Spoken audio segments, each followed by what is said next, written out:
Boa noite a todas as pessoas que nos assistem neste momento ao vivo pelo Facebook e também quero deixar um bom momento para todas aquelas que nos verão no futuro no YouTube da Abrapso ou no Facebook da Abrapso.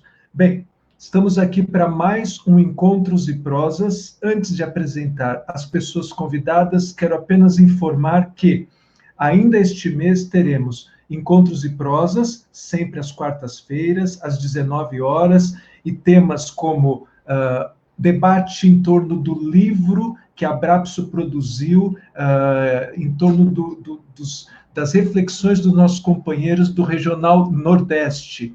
Teremos aqui, então, uma live para dialogar acerca dos saberes difundidos no livro produzido pelos companheiros da Regional Nordeste. E mais para o fim do mês, teremos também aqui colegas do Núcleo Londrina realizando sua live. Então, fiquem atentos, fiquem atentas ao Facebook da Abrapso. Nós vamos deixar disponíveis as informações acerca das próximas lives em breve.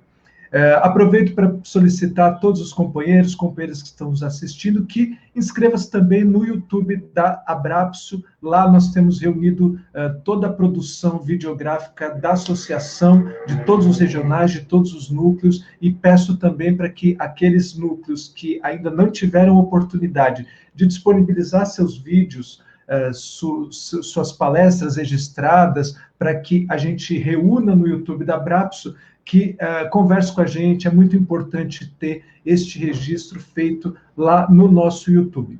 Bem, vamos começar então. Aqui estão os nossos colegas, as nossas colegas, que nessa noite vão debater o tema crise no ensino superior. Tivemos aí demissões em massa, estamos vivendo um processo galopante de precarização da formação. Para dialogar conosco, eu quero apresentar o Eduardo Pinto e Silva, professor no programa de pós-graduação em educação da UFSCar, com pós-doutorado em políticas públicas e formação humana pela UERJ. Boa noite, Eduardo, bem-vindo. Boa noite, Davis. Gostaria de agradecer ao convite da Abrapso, associação da qual também faço parte, né? A Abrapso em São Paulo tem vários núcleos, então eu estou no Núcleo Nordeste, atualmente na coordenação. Então, agradeço o convite e dou as boas-vindas também à minha colega de sindicato, do ANDE, Sindicato Nacional, amiga, colega de sindicato, a Ana Maria Estevam, e dou o meu salve também, aí, então, para a Márcia, que vou estar conhecendo agora desse bate-papo. Muito obrigado. Obrigado, Eduardo, companheiro aqui do Regional São Paulo. Já tivemos a oportunidade de organizar livro conjuntamente. É uma pessoa que contribui, tem uma contribuição muito importante para a Abrapso, e nessa noite vai estar com a gente aqui para fazer discussão sobre a crise no ensino superior. Quero dar boa noite também para Ana Maria Estevam, que é da área da assistência social. Eu sempre gosto de destacar a importância de ter companheiros, companheiras de outros campos para dialogar com a psicologia, em particular com a psicologia social. Ana Maria Estevam, que é livre docente pela Unesp, trabalhou, portanto, na mesma universidade que eu trabalho hoje, e neste momento atua como professora da Unifesp, está aqui para trazer a perspectiva do ANDES, o Sindicato Nacional dos Professores. Boa noite, Ana Maria, muito obrigado.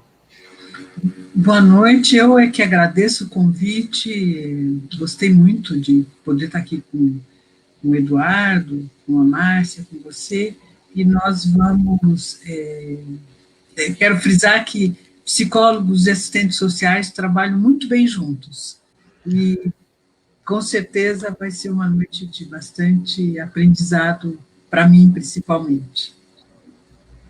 Obrigado, Ana. E, por fim, vou apresentar a nossa colega Márcia Lislane, estudante de psicologia, militante do DCE Livre da Unixul e também integrante do Movimento Nacional da Luta Antimanicomial.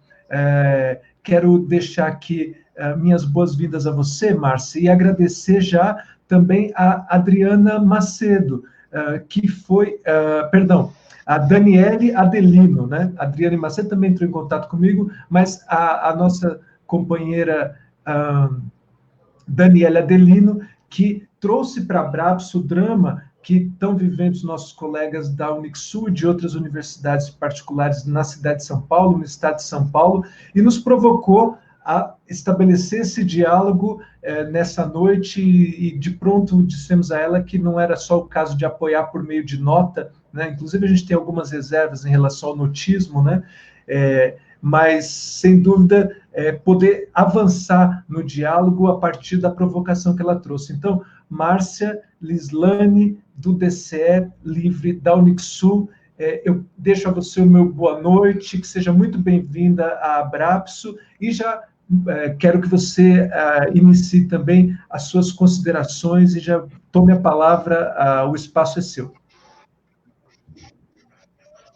Obrigada pelo convite. Prazer em conhecer, professora Ana, a todos. Pessoal, em primeiro lugar, eu queria falar em nome de agradecer em nome de todos os estudantes, né, que estão lutando tanto contra o retrocesso na educação. Hoje, aqui mais para fazer questionamentos, que a gente possa pensar e refletir sobre tudo que está acontecendo. Porque as notícias que vieram foram tão drásticas e de formas tão rápidas que nós não paramos um minuto para refletir totalmente sobre tudo isso, né? Diante dos ataques que recebemos de uma instituição privada que nós pagamos como trabalhador e também como estudante, né?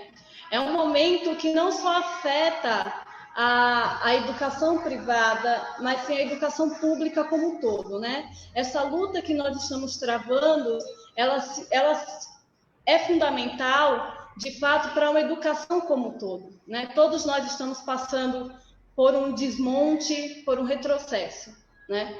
E pensando nisso, também pensando na nossa área, na nossa profissão, psicologia e outras que está junto nessa luta, né? Trazendo para um país que é constituído por um sistema capitalista, né? Como é que o nosso trabalho, o nosso desenvolvimento perante a sociedade vai lidar adiante se assim de fato for acontecer um ensino EAD, né? Então, a gente está passando por um retrocesso, a gente já vem um processo lento que agora foi escancarado, de fato, diante da pandemia, né? Então, trazendo para um país capitalista que nós estamos, a gente queria mais no questionamento de como será, né, o nosso ensino em EAD. Será que a gente tem condições, na sua maioria, alunos que fazem parte da Unixul, são trabalhadores, fazem parte do ensino público e que são trabalhadores que têm acesso, de fato, à internet? Quais são os objetivos de fazer essa demissão em massa desses professores, né? Vendo que a educação é um direito de todos, é um direito que nós possamos ser um ser completo, que possamos questionar, que possamos construir o senso crítico, né? A gente passa por um estado que nos largou, né? Na educação, a gente até o momento, eu não estou sabendo, a gente não tem ministro. Então, são vários questionamentos diante disso.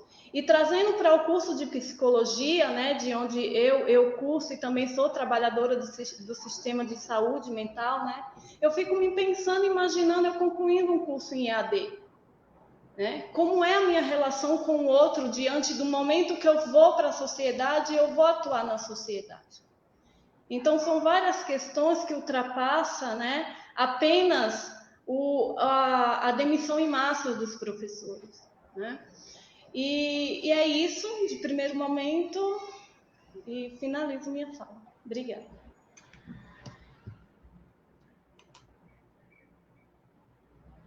Obrigado, Márcia. Nós vamos dar continuidade a essa discussão. Já aviso aos nossos colegas que estão nos assistindo que podem enviar questões para que a gente dialogue com as pessoas que estão participando aqui, Eduardo, Márcia, Ana Maria. E vou passar de imediato para o Eduardo trazer as suas contribuições. Boa noite novamente, Eduardo. Fica com você. noite. Eu vou marcar aqui mais ou menos uns 20 minutos, né? Ótimo. 19h20. Bom, eu acho que a discussão sobre a crise é uma discussão muito pertinente para se fazer no atual contexto e, ao mesmo tempo, é uma discussão que já é feita há muitos anos. Eu lembro de uma frase do Darcy Ribeiro, que falava que a crise na educação não é uma crise, é um projeto de Estado. Eu estudei na PUC, né, onde eu fiz o curso de psicologia e onde nós a psicologia social é muito importante, muito da evolução da psicologia social crítica no Brasil teve muito a cara da PUC, né? Instituição, então, com a qual guardo muito carinho e muito importante na minha trajetória acadêmica. E eu lembro também que mesmo antes de eu entrar na PUC, né, a gente via pichado nos muros, né, a PUC está cara, a educação está em crise, enfim. Então, a crise de hoje da universidade, e a gente pode, como a gente tem visto em muitos encontros e lives agora sobre a pandemia, né? Então, a crise da educação, a crise da pandemia, elas não são crises que se circunscrevem a essas especificidades, né? Da crise sanitária, da crise educacional. A crise social é sempre uma crise do capital.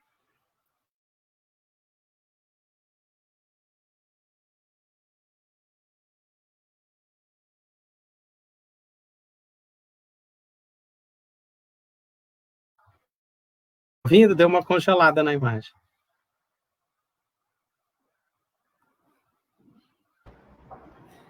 Foi, mas você já voltou, Eduardo, já está ok. Tá. Então, continuando, como a gente vai tomar, assim, a partir do materialismo histórico dialético, né, um livro bem interessante que discute um pouco essa questão da crise, é o livro do Alisson Mascaro, O Estado e a Forma Política, né? Ele vai trazer a ideia de que o capitalismo está sempre em crise, né? A própria lógica contraditória do capitalismo, né? Ela está sempre colocando o projeto de acumulação do capital em xeque, dada a própria dinâmica que move o processo de acumulação e reprodução do capital. De modo que o Estado vai encontrando formas de regulação do conflito capital-trabalho que, durante alguns períodos, funcionam, ou seja, eles são eficazes no sentido de evitar convulsões sociais e antagonismos que impliquem em insurgências e uma situação de caos social, né? Então, o regime de acumulação, por exemplo, na era do Fordismo, né, ele encontrou na forma de regulação, né, no Estado fordista, na forma de regulação do conflito capital-trabalho baseado no keynesianismo, décadas, né, de um processo de reprodução do capital que ocorreu sem maiores turbulências, né? Desde o pós-guerra, naquilo que o Hobsbawm chama as décadas douradas do capitalismo, né? Anos 50, 60, sobretudo.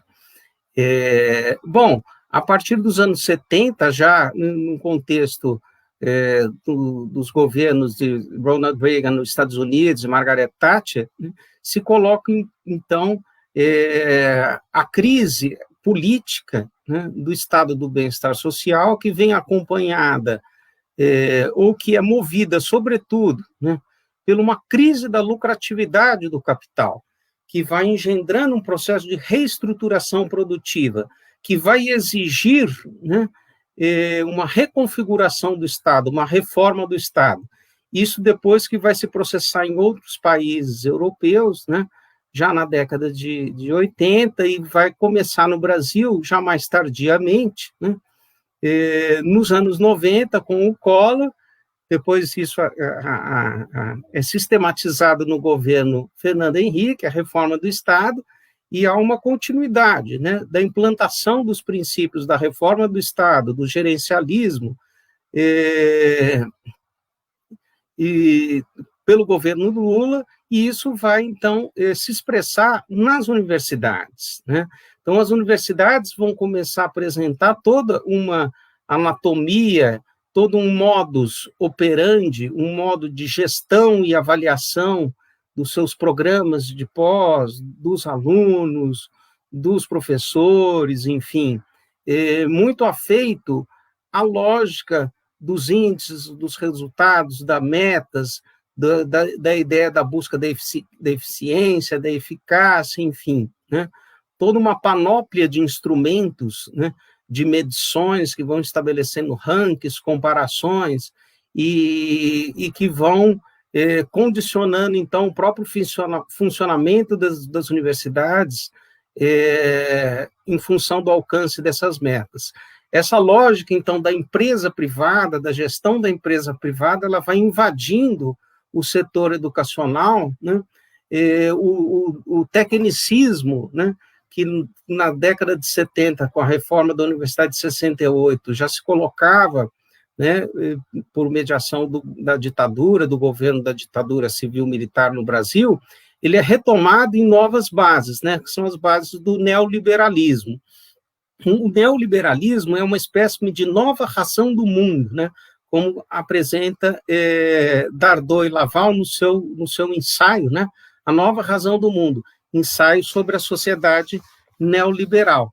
Então, neste ensaio, né, eles apresentam o neoliberalismo como um sistema normativo que ampliou sua influência no mundo inteiro, estendendo a lógica do capital a todas as relações sociais e a todas as esferas da vida. Portanto, mais do que uma ideologia, mais do que um tipo de política econômica, né? Então, muitos economistas e Dardot e Laval vão apontar isso, né, e se referir a uma racionalidade neoliberal, como uma espécie de jaula de aço, envolta numa cumplicidade estrutural, né? Então, o neoliberalismo, assim, se impôs como uma nova razão do mundo, não deixando incólume nenhuma esfera da vida, inclusive na questão da produção do sujeito neoliberal, né? O último capítulo do livro Dardot e Laval, né, que eu recomendo para vocês, é um livro de 400 páginas, é uma pauleira, mas ele é muito interessante, né? O último capítulo chama-se A Produção do Sujeito Neoliberal, né? Então, mostrando um pouco também como isso vai impondo uma certa lógica da mercantilização, que é inculcada na subjetividade, né? Ele também surge como uma nova norma subjetiva, por um meio de um dispositivo de desempenho e gozo. Ele ocorre, então, essa fábrica do sujeito neoliberal, numa nova era do sujeito, de um individualismo a reboque de mutações morfológicas do capital, e produz, então, este novo sujeito, né? O homem-empresa, o sujeito empresarial, com funcionamentos psíquicos de um novo tipo. O homem neoliberal é o homem competitivo. Então, o que a gente pode dizer é que esta crise da universidade, quando, então, a Márcia traz a questão da EAD, né? Ou se a gente trouxer mais questões aí afeitas aos estudantes também, os cortes de bolsas, né? Que vão também atingindo determinadas áreas prioritariamente, as ciências humanas, né? Então, essa perspectiva obscurantista, esse ataque à ciência, né? Quer seja nas suas formas de financiamento, quer seja na própria validade da ciência, né? Como conhecimento para enfrentar as crises, etc., colocada pelo governo federal, quer dizer, como que isso vai atravessando o cotidiano e as questões concretas dos estudantes. Sabe, Márcia, eu e colegas e estudantes, né? Eu com 2 estudantes que ingressaram recentemente, a gente fez um levantamento sobre os cortes de bolsas, né? E resolvemos fazer um questionário com alguns estudantes da UFPR, né? E alguns falam, e você vê que o corte de bolsa é muito mais do que um corte de um dinheiro, né? Aquele dinheiro é um reconhecimento acadêmico, aquilo tem um valor também simbólico de reconhecimento, de pertencimento. Aquilo não é só um meio que possibilita um projeto de vida, né? Mas aquilo é um elemento que traz o reconhecimento desse esforço acadêmico, enfim, e muitos, então, bastante desesperançosos e desiludidos. Um dos estudantes chegou até a mencionar ideação suicida em função do corte de bolsas, né? Então, a gente percebe que esse modelo gerencialista, né, ele intensifica o trabalho, ele precariza o trabalho, ele gera mutações do sentido do trabalho do professor, né? Você passa a ser um fabricador de paper ao invés de um intelectual, né? O trabalho em si, aquilo que é mais substantivo do trabalho, passa a ser, as metas e os resultados passam a ser um fim em si mesmos, né? Então, aí também um processo de perda do sentido do trabalho, né? Justo com o desgaste dos trabalhadores, e daí nós temos vários Ds, né? A desilusão, a degradação do coletivo, a desvalorização, né? O desgaste biopsíquico, o estresse, né? Você tem a desesperança, e aquilo que vai nos atingindo em cheio, né, que eu denomino como sinistrose, né, que é uma descrença, mais um des, né, nas instituições sociais, na política, nas instituições de modo geral, né.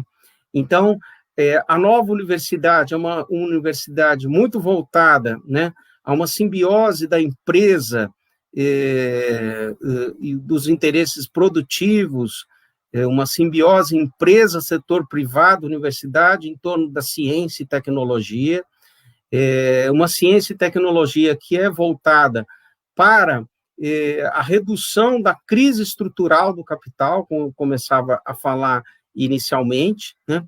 O David Harvey, acho que é um outro autor bastante importante, né, do campo marxista, eu não sei se eu ponho para cá ou para cá, que no livro A Condição Pós-Moderna, né, ele fala, puxa, mas é uma nova forma de acumulação, né?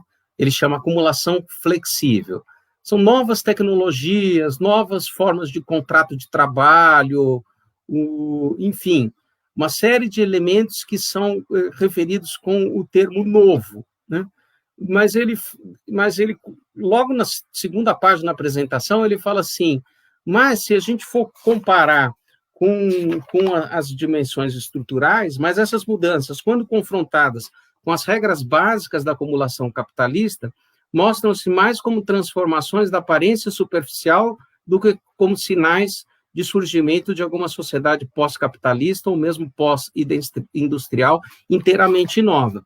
E ele vai, então, falar que existem elementos invariantes do capitalismo, que tem a ver com a ideia do porquê que o capitalismo está sempre em crise, né? São 3 elementos invariantes do capitalismo, segundo Harvey, né? A combinação de estratégias mistas de obtenção de mais-valia absoluta e relativa, né? A dependência do trabalho vivo e a exigência de contínuas inovações técnicas e organizacionais. Quando a gente trata da combinação de estratégias mistas de mais-valia absoluta e relativa, a gente tem um movimento do processo histórico do desenvolvimento do capitalismo que retorna a situações pré-capitalistas, né?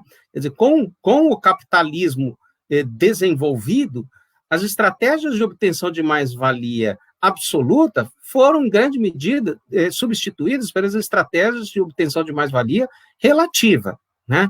Quer dizer, absoluta é você você tirar a mesma hora de trabalho, pagar menos salário, né?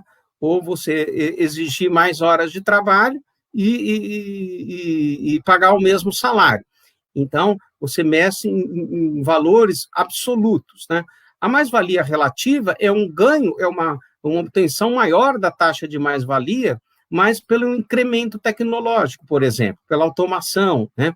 Então, você não mexe com a jornada de trabalho, com o salário, mas insere algo no processo de trabalho que torna a produtividade daquele trabalhador muito, muito maior, né?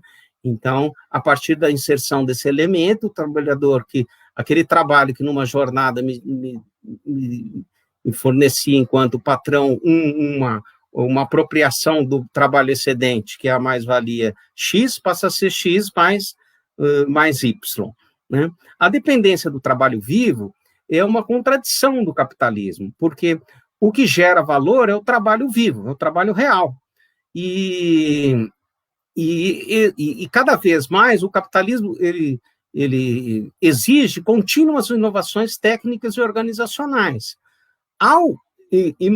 Com as inovações técnicas e organizacionais, perde espaço o trabalhador, o trabalho vivo. Então, há um decréscimo da taxa de mais-valia, uma das leis que o Marx aponta, né? É o decréscimo, a tendência de decréscimo da taxa de mais-valia com o desenvolvimento do capitalismo, que o que gera valor é o trabalho real, e quanto mais máquinas no lugar de homens, né, você aumenta a lucratividade, que é diferente, né, você ganha em escala, mas a taxa de obtenção da mais-valia ela é reduzida. Então, nessa lógica, o capitalismo geraria, no ponto de vista segundo Marx, nessa contradição dele, estaria o próprio germe da sua superação, né? Mas isso dependeria da organização política e de todo um processo social, né? E daí alguns falam, então Marx estava errado. Não é bem isso, né? Mas o Marx dizia que as forças produtivas teriam que se desenvolver ao máximo, né? Para que se chegasse nesse movimento e que as crises seriam ininterruptas e fazem parte do sistema. E, de fato, a gente vê que as crises, agora se dão cada vez em períodos mais curtos, né? Se os ciclos de recessão e de expansão e recessão, eles eram, né, com ondas mais largas, numa temporalidade maior, hoje em dia eles são ciclos, né, que se dão num período mais curto e concentrado, que é o que o Harvey chama um pouco da compressão do espaço e tempo, né? O João dos Reis Silva Júnior, colega lá da UFSCar, né, traz um pouco uma contribuição bastante interessante também para se pensar a crise da universidade, né, com o livro The New Brazilian University, né, subtítulo, A Busca por Resultados Comercializáveis. Para quem? Ele pergunta, né? Então, de certa forma, o trabalho do professor, sobretudo da área de ciência e tecnologia, cujo salário vem do fundo público, cujo dinheiro da FAPESP de pesquisa vem do fundo público, ele é um elemento mediador de um processo de transferência do fundo público para o setor privado, porque a partir dessa inteligência é que se vai produzir conhecimentos tecnológicos necessários, porque o conhecimento nunca foi tão importante para a atual era do capitalismo, na obtenção do mais valor.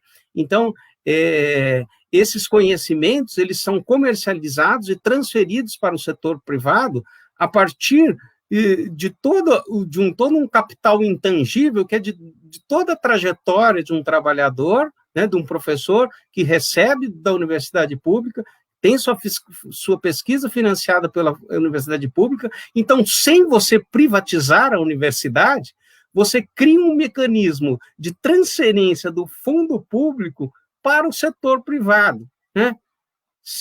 E as leis vão favorecer isso, a lei do bem, a lei da inovação tecnológica, dentre outras, né? Então, a gente tem um novo regime de acumulação flexível, uma nova razão do mundo, a razão neoliberal, uma nova universidade, New Brazilian University, aos moldes da universidade norte-americana, né?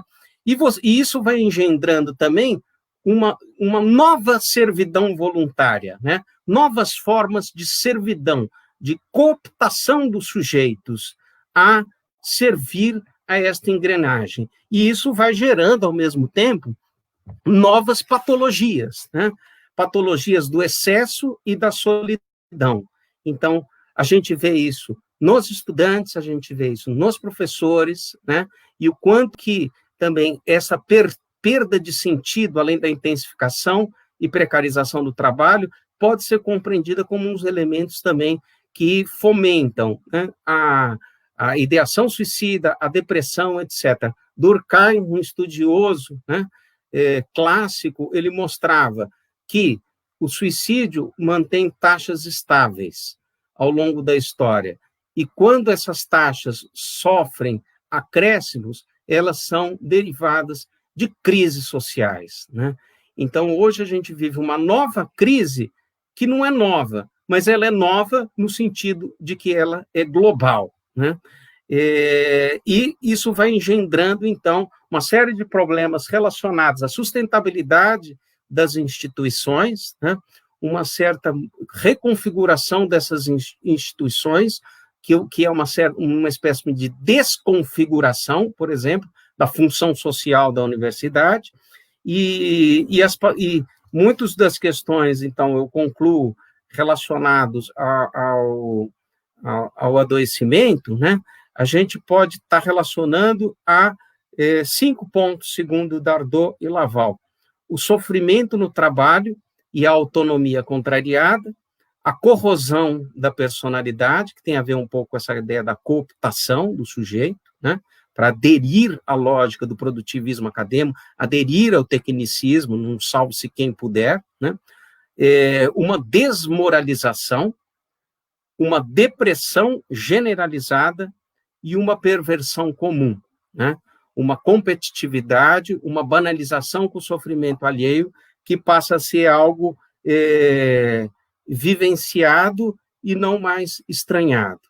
Então, agradeço a oportunidade de estar fazendo essas colocações. São 19h41, comecei 19h19, já deu 20 e poucos minutinhos, e o que tenha me fugido, então, por favor, depois, na hora das questões, das perguntas, eu tento resgatar alguma coisa. Muito obrigado, Davis, e passo a bola, então, para a Ana e para o Davis. Obrigado. Ok, então vamos diretamente para a Ana. O tema é estimulante, eu fiz uma série de anotações aqui, mas vou deixar para o final e quero lembrar o pessoal que está nos assistindo que podem enviar questões que, após a fala da nossa colega Ana, vamos começar a discussão com os participantes aqui. Ana, é com você. Obrigada. Antes de começar a fala propriamente dita, eu gostaria de dizer que eu vivenciei a ditadura militar, né? Eu tenho idade suficiente para ter passado este momento, ter passado por essa experiência. Mas era um outro momento, né? Mas uma coisa que começou já na ditadura militar e que vem se mantendo, né, até hoje, foi a repressão, as reformas que foram feitas na educação, né, as grandes reformas da educação, e todo um processo que foi aos poucos transformando os direitos em serviços, né? Todos os direitos a pessoa deixou de ser possuidora de direitos e passou a ser consumidora, né? E esse processo, dentro das características do neoliberalismo, ele se acentua. Bom, como parte deste processo de desmonte, né, a Constituição de 88 tentou garantir alguns direitos, e as pessoas,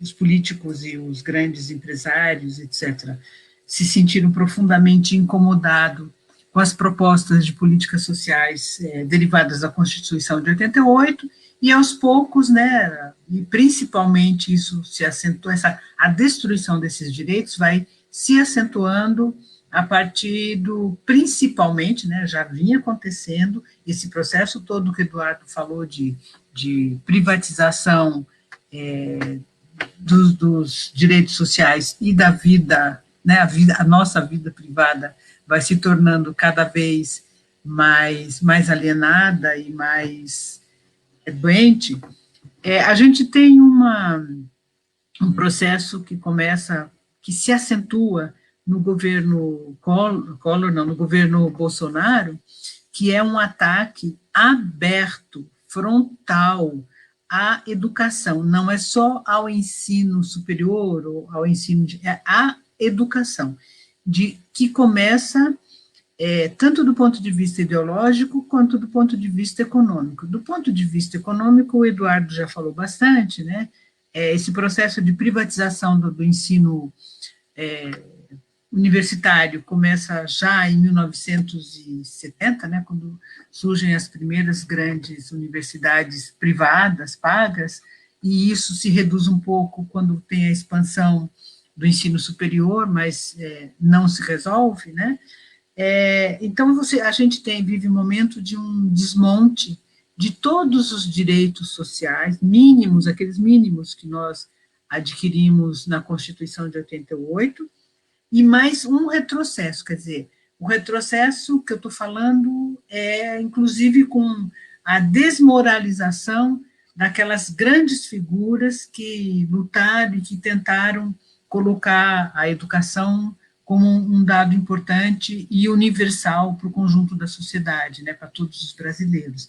Então, a educação tem sido atacada, principalmente nesse governo, e o fato de não ter ministro da educação não faz nenhuma diferença, talvez até sem ministro da educação a gente ficasse melhor, né, porque provavelmente espera-se um Weintraub. Aliás, não é só na educação, né, a saúde também não temos ministro da saúde. E, enfim, estamos vivendo um processo de destruição total e desmonte total de todas as conquistas que foram conquistas, né, não foram outorgadas, foram conquistas da Constituição de 88. Esse desmonte, né, transformou a educação, que era um direito, e que está na Constituição como um direito, ela acabou se transformando num serviço. A educação passa a ser visto como um serviço, entra, né, no setor terciário e passa a ser mais uma mercadoria que você compra, que está aí na Bolsa, tem ações na Bolsa de Valores, tem vários grupos, né, Grupo Croton, o grupo, esses grupos que estão demitindo gente, né, Anhanguera, tal, são grandes conglomerados que fazem parte de um grande projeto, não só de privatização do ensino, mas da criação de um determinado modelo de educação, né, já não estamos falando de ensino, um modelo de educação que se estende para o conjunto da sociedade. Junto com isso, eu queria apontar uma outra questão, que o neoliberalismo, né, e as mudanças que aconteceram na sociedade, no conjunto da sociedade, não só globais, não só nacionais, mas globais, criou uma grande parcela, grande número de pessoas, né, de indivíduos, que são totalmente prescindíveis. O Estado não precisa deles, a indústria, né, acha que sobrevive, né, com uma parcela pequena dessa população. Essas pessoas todas, pobres, né, o chamado precariado, né, que fazem também a servidão voluntária, podem ficar desempregados, ficam sem educação, ficam sem escola. Você precariza a vida dessas pessoas porque elas são prescindíveis, né, completamente prescindíveis. E aí, elas que morram de Covid, elas que fiquem analfabetas, enquanto tiver o básico que o capitalismo precisa na sua fase neoliberal acentuada, de gente para cobrir a necessidade de força de trabalho, vejam bem, não estou nem falando mais que exército de reserva, não existe mais exército de reserva, né? Agora eles são os prescindíveis. E aí, isso nos leva a pensar muito na possibilidade de surgimento de novas formas, né, de luta, né? Porque esse ataque à educação é tão forte e que não tem a ver com a pandemia, né? O que a pandemia traz de novidade é a possibilidade de colocar o ensino, que não é nem ensino à distância, né? Isso não é a EAD, é colocar o ensino remoto nas universidades públicas e, ao mesmo tempo, fazer todas as privadas EAD, e aí sim, fazer uma grande corte, né? Tem professores, você tem grandes levas de professores sendo demitidos nas universidades particulares, nas faculdades particulares, e se colocando robô para dar aula, para corrigir provas, e há também todo um ajeitamento, né? Deixar de oferecer alguns cursos para oferecer outros que sejam mais rentáveis dentro dessa estrutura, e, o que é pior, a possibilidade de vir o ensino remoto para o ensino público. Foi criado, eu estou até vendo aqui hoje, a possibilidade do ensino remoto, foi aprovado hoje um parecer para o ensino remoto permanecer até 2021, né? Foi publicado no Globo, e foi aprovado pelo Conselho Nacional de Educação, nas universidades públicas, o que era proibido constitucionalmente, que elas seriam apenas presenciais. O que eu estou querendo dizer, né, é que o capitalismo sempre vive de crise, e a cada crise ele se reinventa, né? Na educação, essa reinvenção, né, já estava se ampliando, né, reinvenção de fazer, eu não chamo de EAD, eu chamo de ensino remoto, né? Se ampliar para o setor das universidades públicas também. E com isso a gente tem que repensar também e reinventar novas formas de luta, né? Como o David já falou, não adianta só a gente ficar fazendo ficar fazendo os nossos manifestos, assinar nota, né? Isso também eu acho que é importante, mas principalmente a gente tem que inventar novas formas de luta, dentro daquilo que a gente já está acostumado, né? Daquilo que já existe. Mas participação em coletivos, participação em associações, isso que a Abrapso está fazendo agora é fundamental nesse momento, atingir o máximo possível de pessoas, para deixar muito claro que no momento que nós estamos vivendo, é um momento extraordinário, não é assim, né?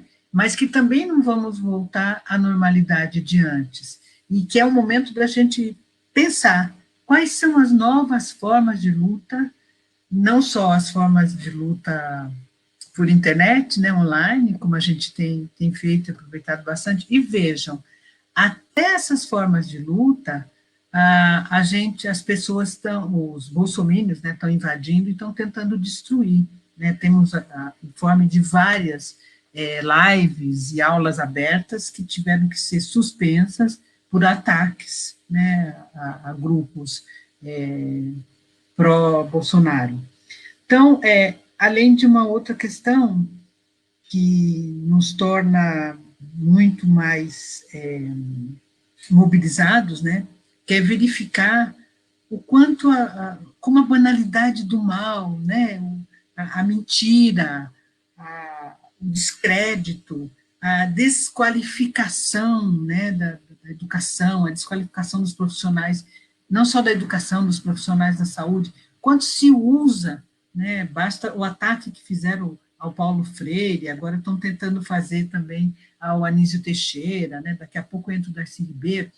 Eu estou colocando que um momento da nossa vida, né, em que a gente tem que escolher, né, ou a gente luta, resiste, inclusive individualmente, pessoalmente, né, se pegando experiências, recursos que a gente tem internamente, que às vezes a gente nem imagina, e associando a isso a formas coletivas de luta, né?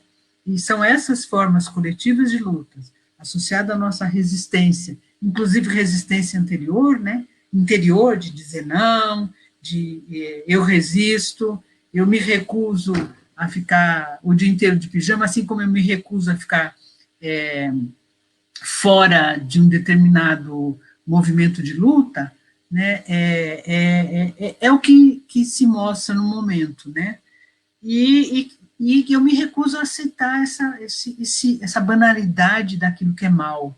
Eu recuso a dizer sim para a morte. Eu quero dizer sim para a vida. E o dizer sim para a vida é a luta. Aguardo que o povo faça questões e muito obrigada, viu, a vocês todos.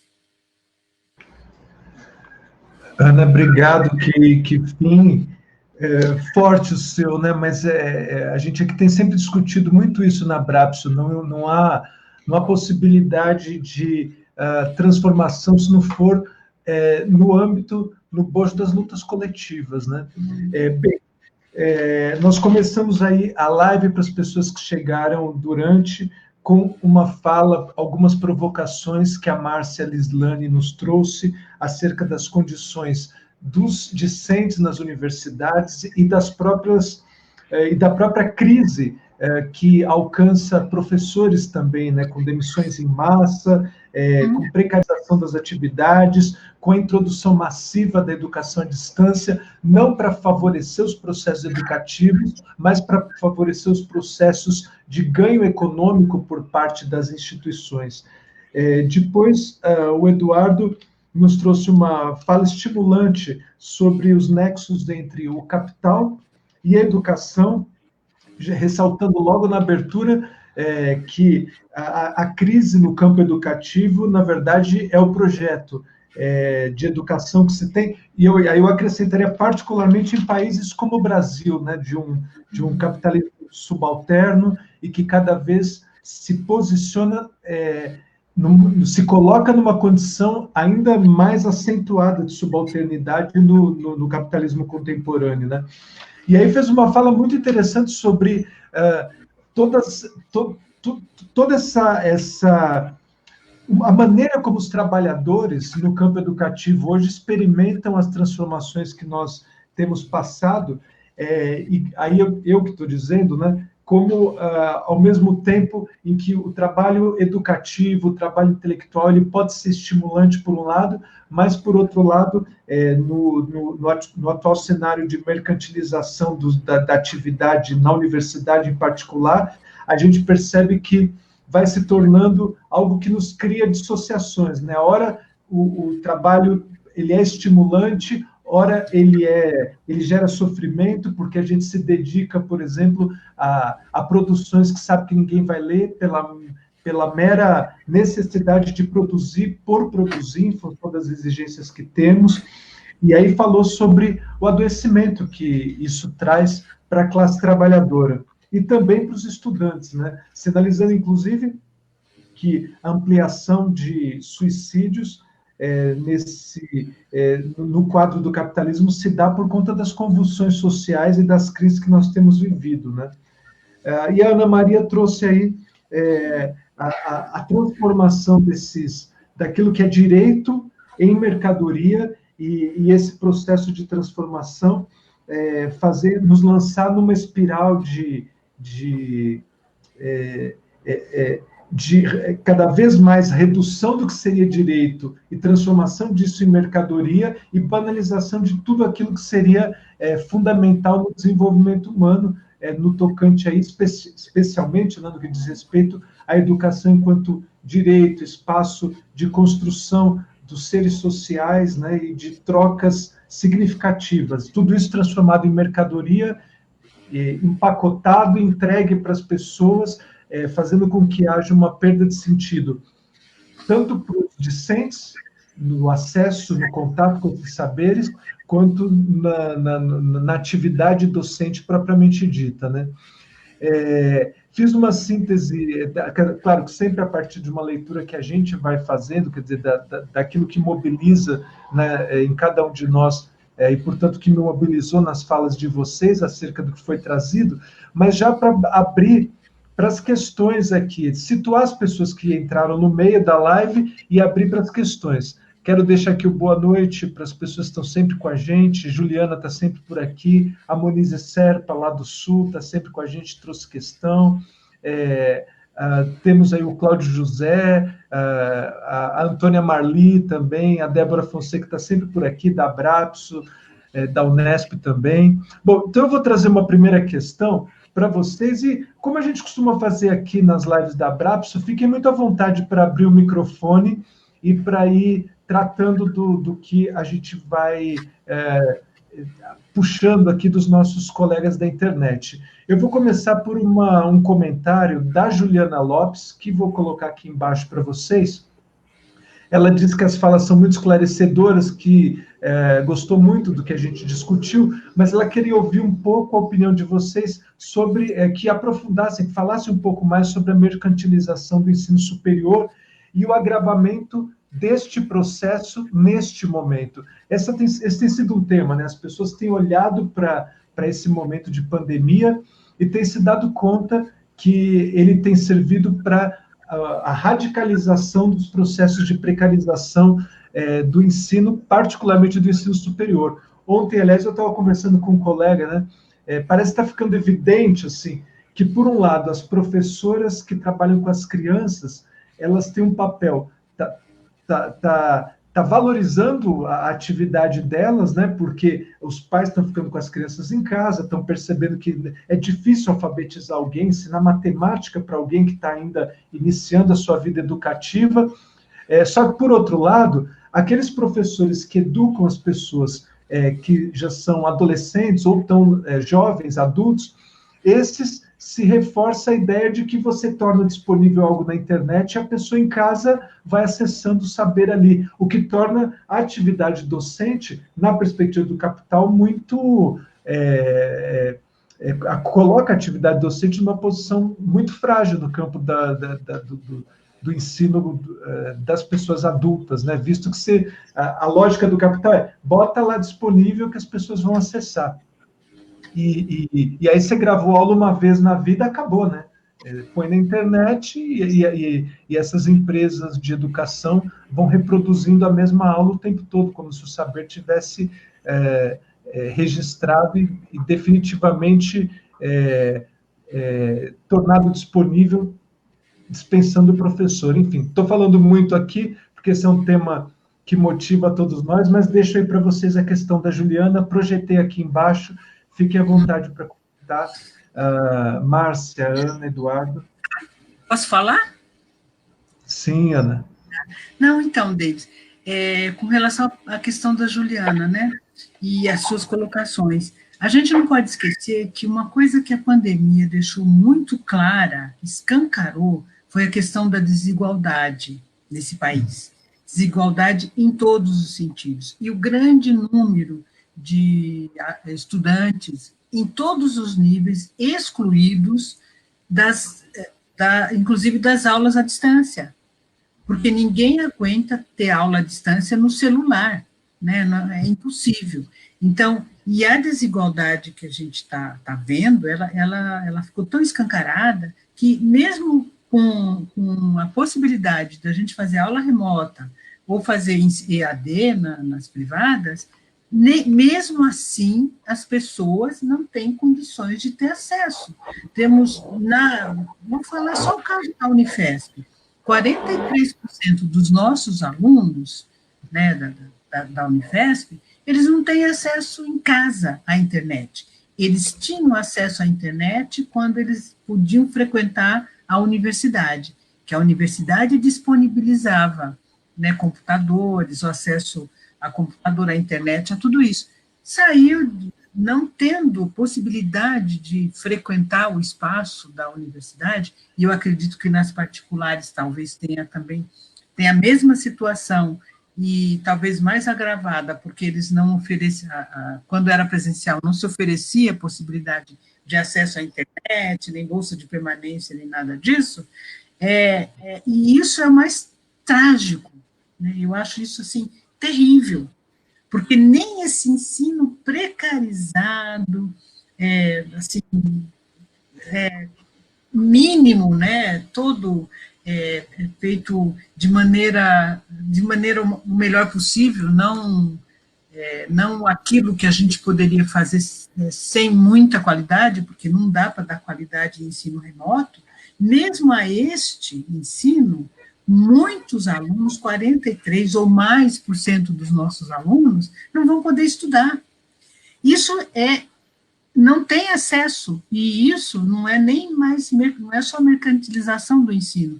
Aliás, o exemplo da mercantilização está muito presente quando vai ter universidades particulares que vão fechar cursos, que além de demitir professores e porem robô para corrigir prova, tudo isso, vão fechar cursos porque não são mais rentáveis, porque a inadimplência está muito alta. Então, a gente fecha. Não precisa, vamos investir o nosso dinheiro em outro lugar, ou em outra bolsa de valores. Então, é isso. E aí a gente tem que, mais do que defender a educação pública, gratuita, socialmente referenciada, né, laica, todas essas coisas que a gente defende, temos antes disso que defender a vida das pessoas, para que elas não morram nem de fome, nem de Covid. Quer dizer, não é só ter...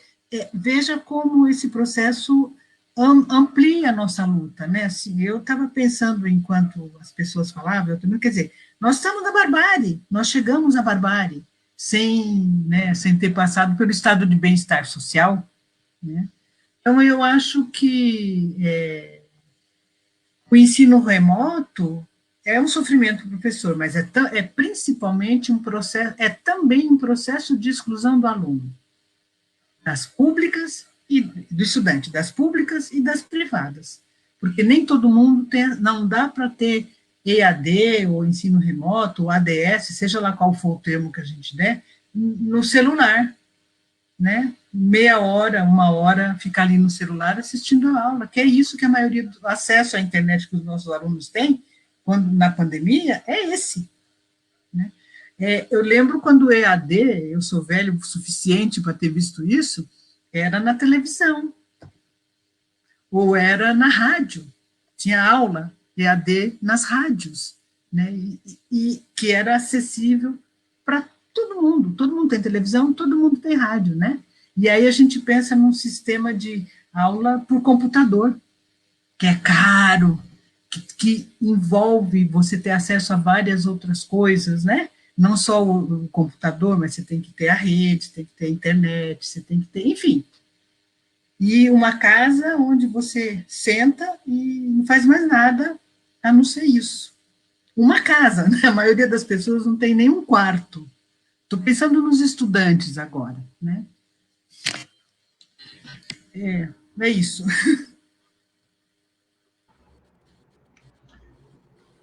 Eduardo, Márcia, querem comentar a questão que a Juliana trouxe?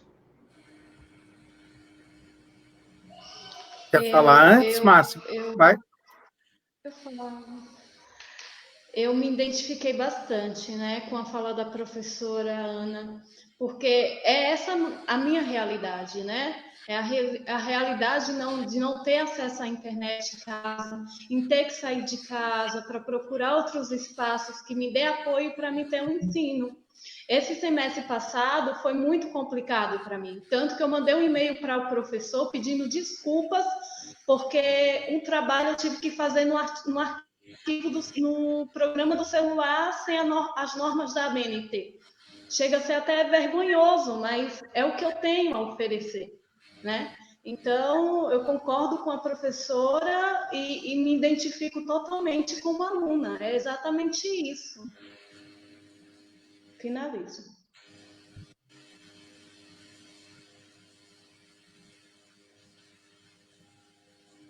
Então, acho que a questão da Juliana é muito apropriada, que a Débora também colocou uma questão aí sobre a fragilidade da inclusão e do ensino remoto, né?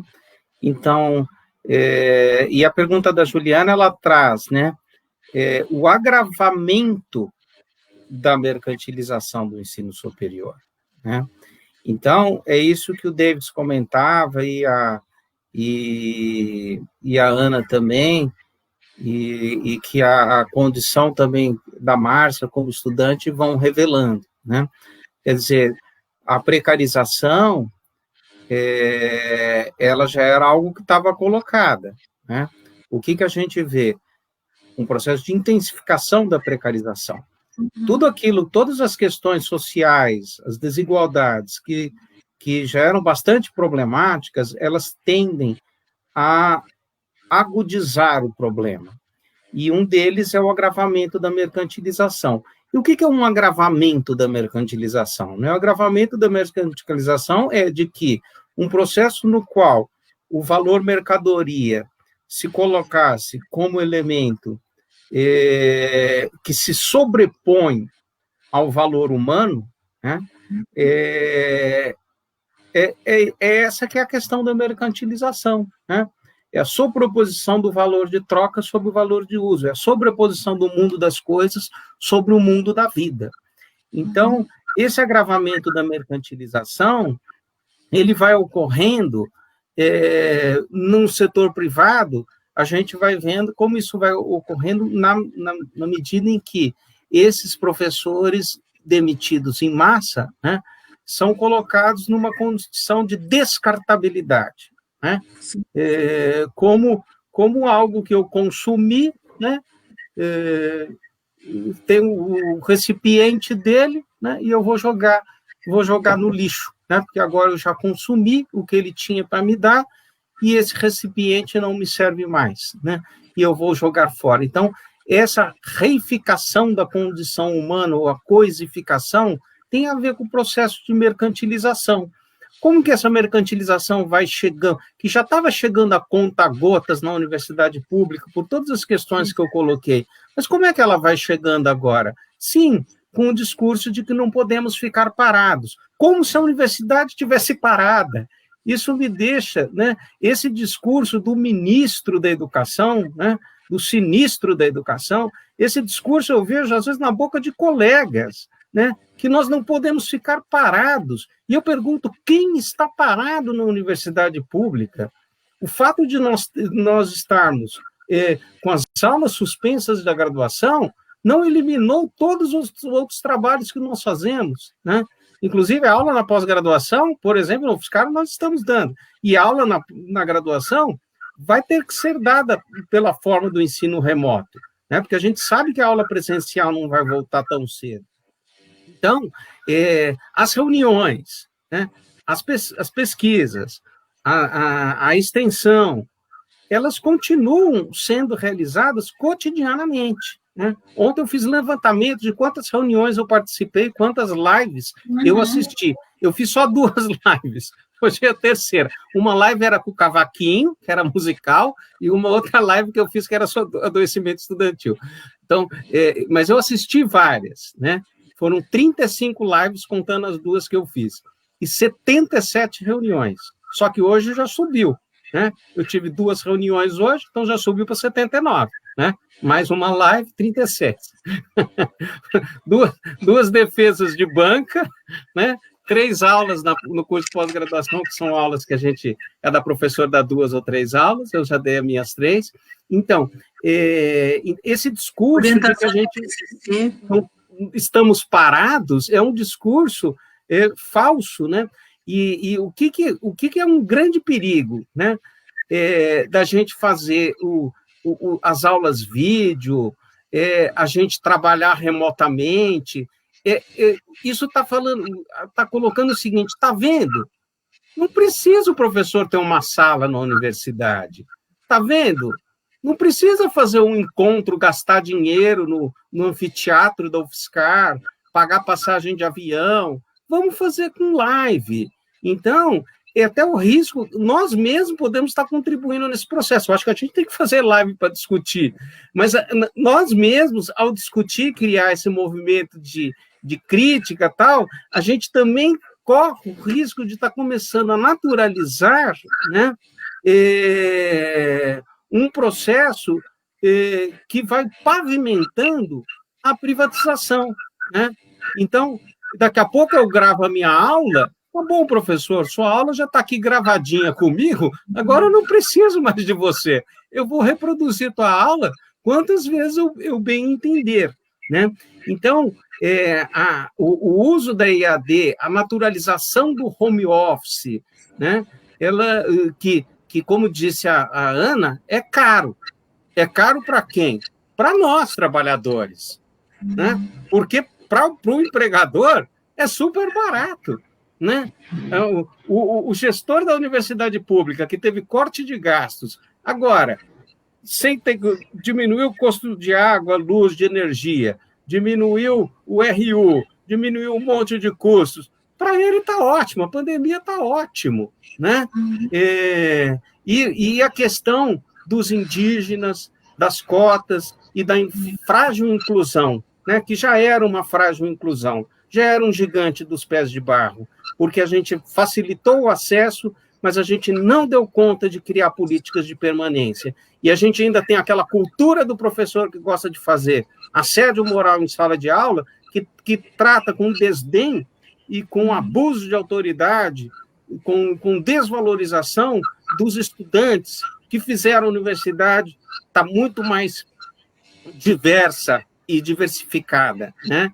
E então hoje a gente tem e isso que já era frágil, né? Isso mais se fragiliza e você vai criando cisões, né? Então tudo bem, vamos começar a EAD, mas porque a gente tem que fazer uma coisa, não podemos ficar parado, tá? Mas então vamos fazer o seguinte: para não ser ruim com os alunos que não têm acesso, vamos garantir que depois eles vão ter isso, eles não são obrigados, tá? Mas eles não são obrigados agora, né? Porque eles não têm condições, quer dizer, daqui a um ano eles terão condições, quer dizer, isso vai, se a evasão já era um problema, né? Eu entendo também que a evasão vai ser um problema que vai se intensificar com a adoção da EAD e uma certa segmentação dos estudantes, né? Os que podem fazer EAD agora e os que não podem, e que eu estou dando direito de escolha para ele não poder fazer isso, né? Então, você tem meandros aí, questões muito perversas nesse novo normal, né? Novo normal estimbal, né? Isso é o novo anormal, né? O que se está tendo é uma naturalização do que se estava colocando, do que se já valorizava, o home office, todas as formas de explorar o trabalhador com menor custo por parte do empregado, né? Para mim, isso não é um novo normal, né? Isso é um novo anormal.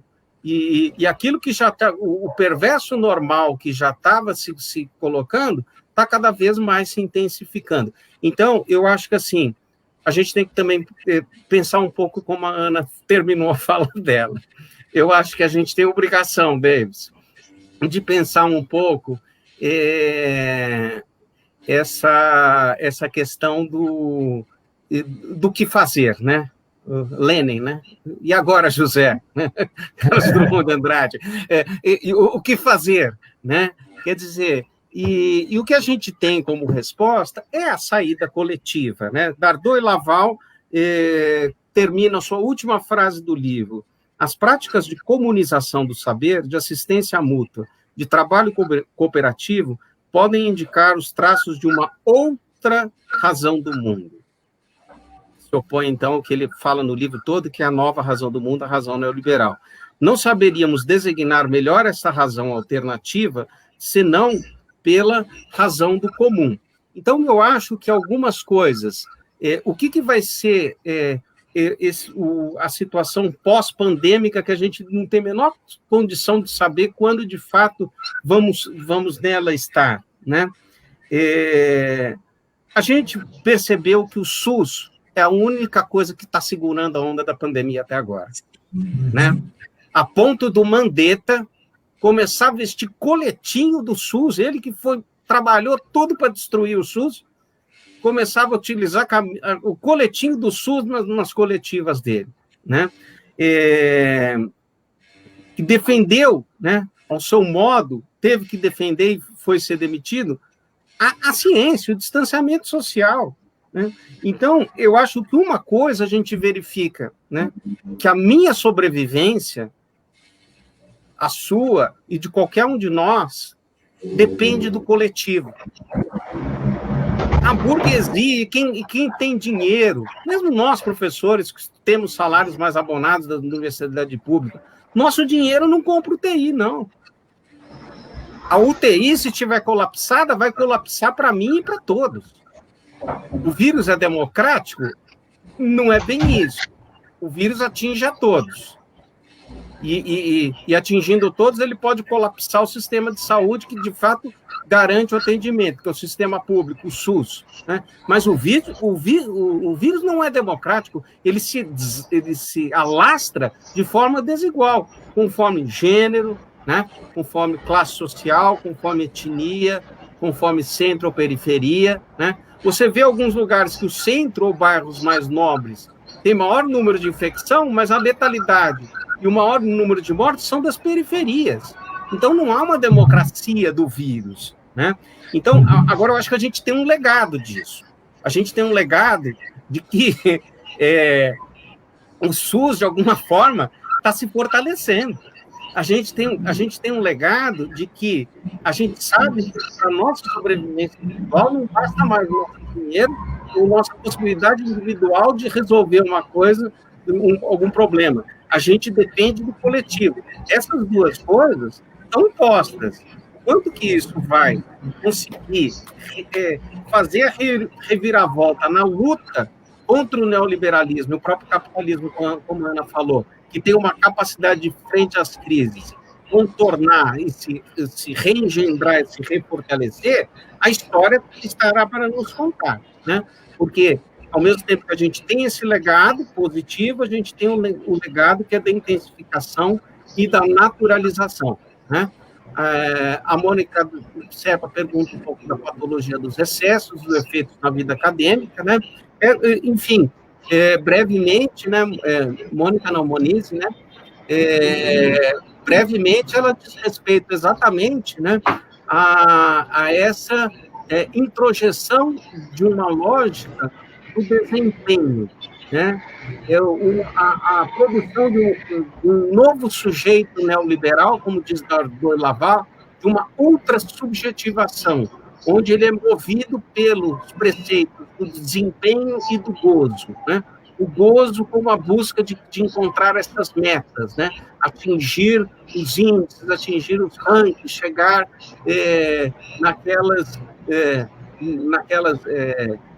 naqueles índices que são preconizados e que o indivíduo passa a sentir que aquilo é o sentido da vida dele e ele vai atrás disso, e ao mesmo tempo ele só consegue ir atrás disso de uma forma individualizada, de uma forma competitiva, e nesse processo ele vai se tornando cada vez mais solitário, e nessa busca da felicidade, do gozo, ele encontra até mesmo o desgaste e a depressão. Em linhas bem breves, seria mais ou menos um pouco o que se discute das patologias da solidão, que também é discutida pelo Christophe Dejour, né, o pai da psicodinâmica do trabalho. Uhum. Olha só, a Débora comenta aqui que considerou importante a observação da Ana sobre o ensino remoto EAD, para além do sofrimento docente, por conta da questão que a Ana trouxe dos alunos, né? E aí nós temos tanto a inclusão por intermédio dos programas de inclusão nas universidades públicas, quanto aqueles que permitiram acesso às universidades privadas por meio de financiamento, de bolsa, etc., de muitos alunos que estavam apartados, né? Comentava antes de iniciar a live, eu, professor da Unesp, né, nós temos hoje um reitor cuja a atuação nos envergonha, né? Ele percebe a pandemia como uma oportunidade para tornar o ensino definitivamente híbrido, se não totalmente conduzido pela lógica da educação à distância, né? E aí tem também defendido a volta, ou pelo menos já está pensando na volta. E eu sempre me pergunto, por um lado, nós temos o sofrimento dos discentes. Nesse momento, inclusive a Márcia pode comentar, né, sobre a dificuldade de acesso à internet, etc. Muitas vezes você tem internet, mas é difícil para você assistir a aula de maneira síncrona, porque a banda não permite, né? E, por outro lado, você tem, às vezes, até um certo uma certa perversidade no modo como se prepara um retorno, porque quem vai voltar nas universidades públicas ou privadas, não importa, o aluno provavelmente que não pode fazer um ano mais, que não pode gastar com aluguel para quem mora em outra cidade, não pode pagar mensalidade. Então, esse vai pôr o seu corpinho lá para ser contaminado, para ser exposto à doença, à morte, né? Porque aqueles que podem vão dizer, fico em casa, perco o ano, não tem problema, né? Então, esse drama dos alunos, ele é muito complexo e, de fato, tem sido pouco destacado, né? Márcia, você gostaria de comentar um pouco mais sobre a abordagem, a perspectiva dos discentes? Tem outros colegas aqui também que perguntaram como vocês perceberam a questão das demissões e tudo mais, como é que isso bateu para vocês?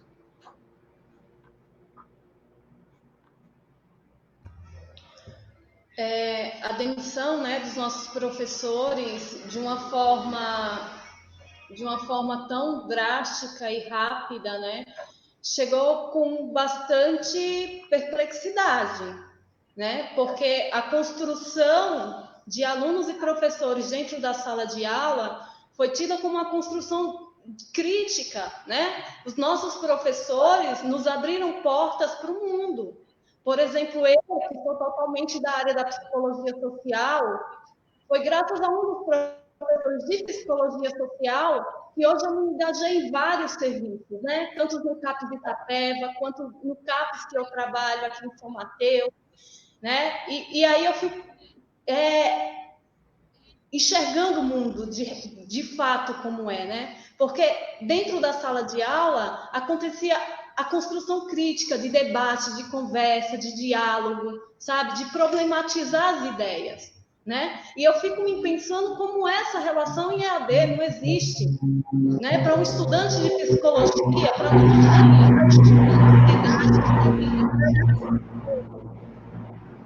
vai trabalhar com pessoas que estão em vulnerabilidade, né? Como é a minha área, como eu vivo isso, é impossível. É totalmente impossível e inimaginável construir essa técnica, essa sensibilidade técnica da subjetividade de olhar o outro na sua vulnerabilidade através do EAD, né? Isso é construído na fala com o professor, na indicação de leitura, no debate da leitura, né? Então, assim, quando chegou, né, a notícia que os professores foram demitidos, foi um reboliço, né? Os alunos se movimentaram. Como assim? Já fomos criando grupos para ver o que íamos fazer, né? Não deram tempo para a gente pensar, para se organizar, mas eu acho que essa organização que a gente teve foi totalmente resultado desses anos que tivemos ao lado desses professores, sabe? Esses professores, para a gente, eles são excepcionais, eles não são apenas o professor e da instituição, a gente leva eles na vida, a gente leva o legado deles, né? Isso que a instituição fez foi uma violência contra mim e contra vários estudantes, isso nos revolta até hoje, sabe? A gente fica até grata pelos professores que ainda estão na faculdade, porque nós temos respeito e carinho por eles. Mas isso não vai diminuir a nossa dor. Isso é minha dor e minha revolta, né?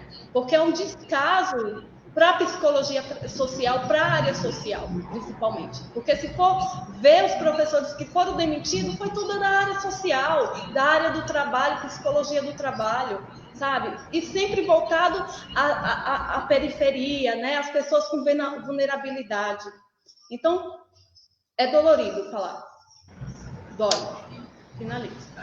Márcia, o Lucas mandou uma mensagem aqui, ele disse que é um dos professores que foi demitido pelo grupo Cruzeiro do Sul, e aí ele pede para que vocês comentem, talvez a Ana Maria, o Eduardo, que também é do Andes, né? Ele disse que gostaria que vocês aprofundassem um pouco mais a reflexão sobre o que está vendo agora em relação às demissões em massa, o que elas representam e como reagir. Oi, você está passando para mim, Eduardo, é isso?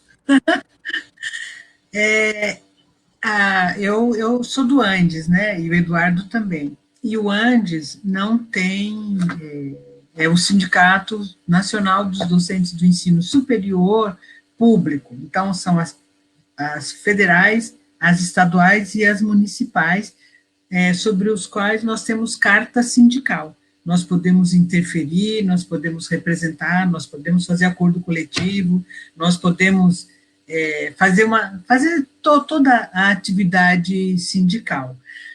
O sindicato que representa e que poderia interferir, né, com relação aos particulares é o Simpro. São os Simpros, né? Cada região tem o seu Simpro.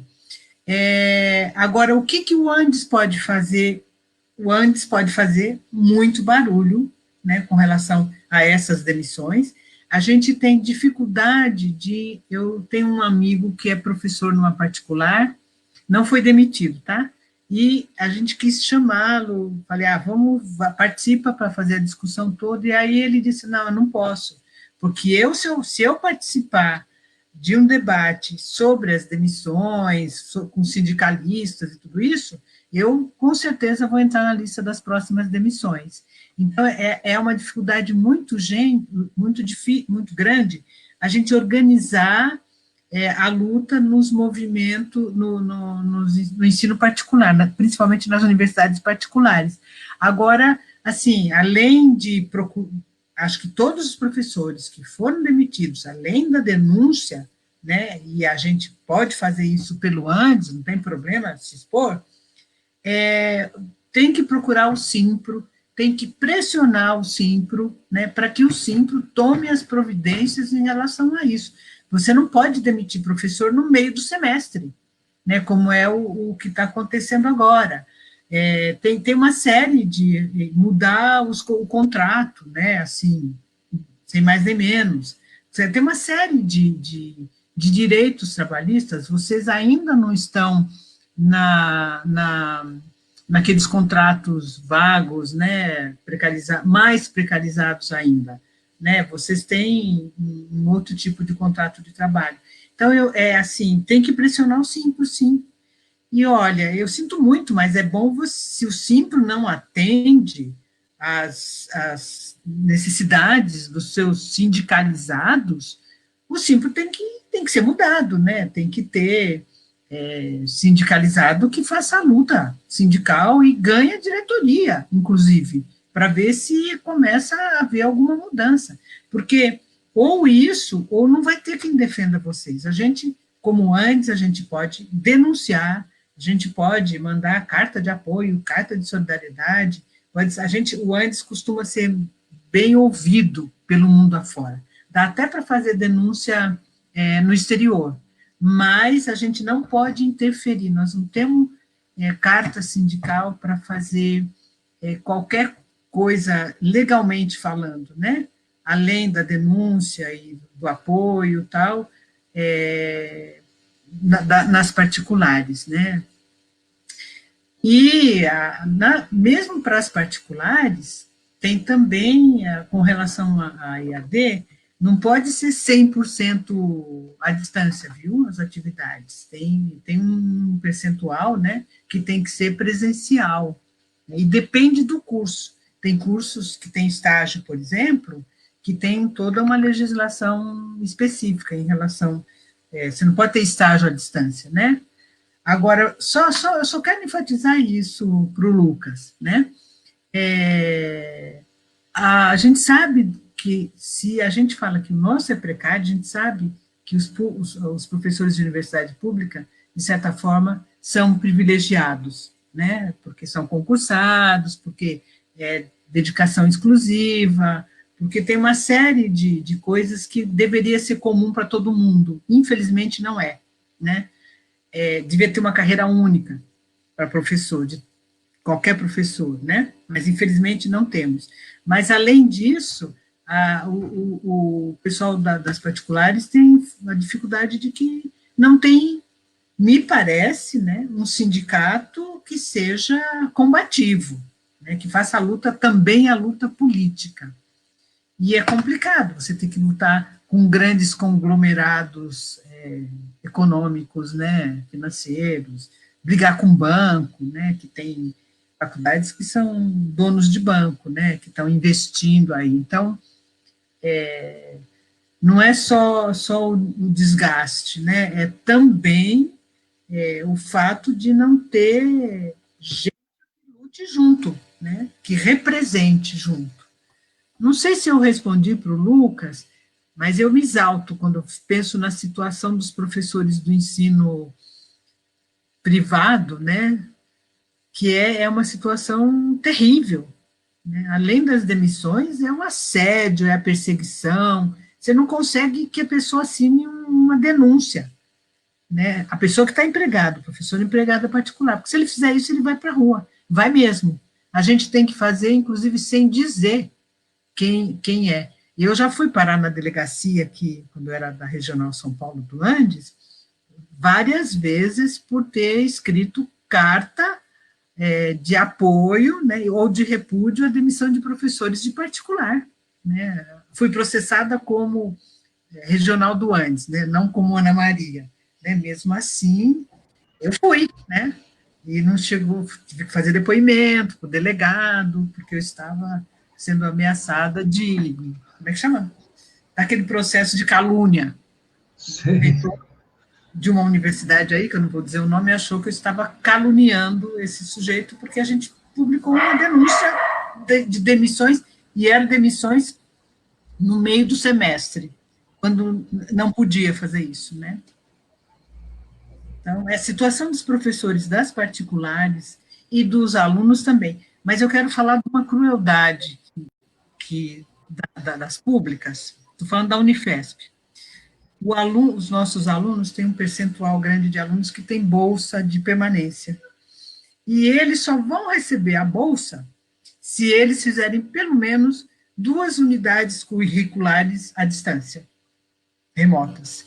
E a gente, professor, se não oferecer para o aluno poder se inscrever, leva o aluno, olha só a crueldade, leva o aluno a perder a bolsa. Ele não vai ter a bolsa se eu não oferecer pelo menos 2 unidades curriculares do primeiro termo.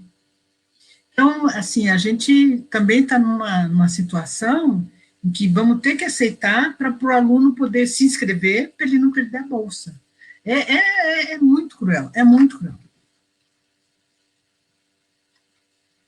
Infelizmente, a gente tentou trazer um colega do Simpro, não posso dizer qual foi a razão, porque não nos retornaram, mas acabou que não foi possível contar com alguém do sindicato que está diretamente ligado aos colegas aí da educação superior privada, né? Eu projetei aqui um comentário do Juliano Calegari, vou pedir para o Eduardo comentar. Ele diz o seguinte, que se a gente percebe nexos aí entre a presença de pessoas ligadas às instituições privadas de ensino em posições importantes no MEC. E eu coloquei para você, Eduardo, porque você citou, inclusive, o Mascaro, né? O Mascaro, que tem um livro que fala sobre o capital e as formas, e as suas formas, né? O capitalismo e suas formas.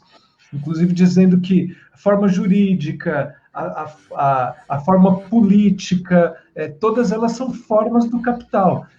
E aí me ocorreu um pouco algo nesse sentido, né? Quando a gente nota o sistema político de maneira escancarada se apresentando como uma forma do capitalismo, na medida em que você tem gente do próprio capital lá cuidando das atividades, das políticas públicas de educação, né? Pois não. Bom, lamento muito, Lucas, Juliano, eu acho que não há dúvidas, né, de que essa presença de representantes de instituições privadas em posições importantes dentro do MEC, isso favorece, em número, gênero e grau, o processo de mercantilização, né? Como a presença do olavismo, né? E vai favorecer também, quer dizer, toda a perspectiva privatista característica desse governo, que é um governo de um ultraneoliberalismo de caráter eminentemente conservador, ele vai estar favorecendo esse processo, né? Então, este lugar de disputa das práticas estatais, das práticas governamentais, ele é um espaço que está cada vez mais inundado pelo que o David estava falando aí, da forma mercadoria, né? Então, Mascaro vai dizer que o Estado ele tem uma forma política, e essa forma política ela tem uma matriz, é a forma-valor ou a forma-mercadoria.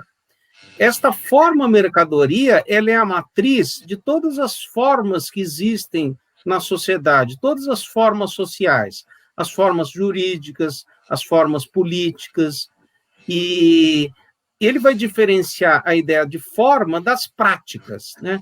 Então, as práticas jurídicas, as práticas estatais, as práticas institucionais são práticas onde se está confrontando um jogo de forças e de disputas, né?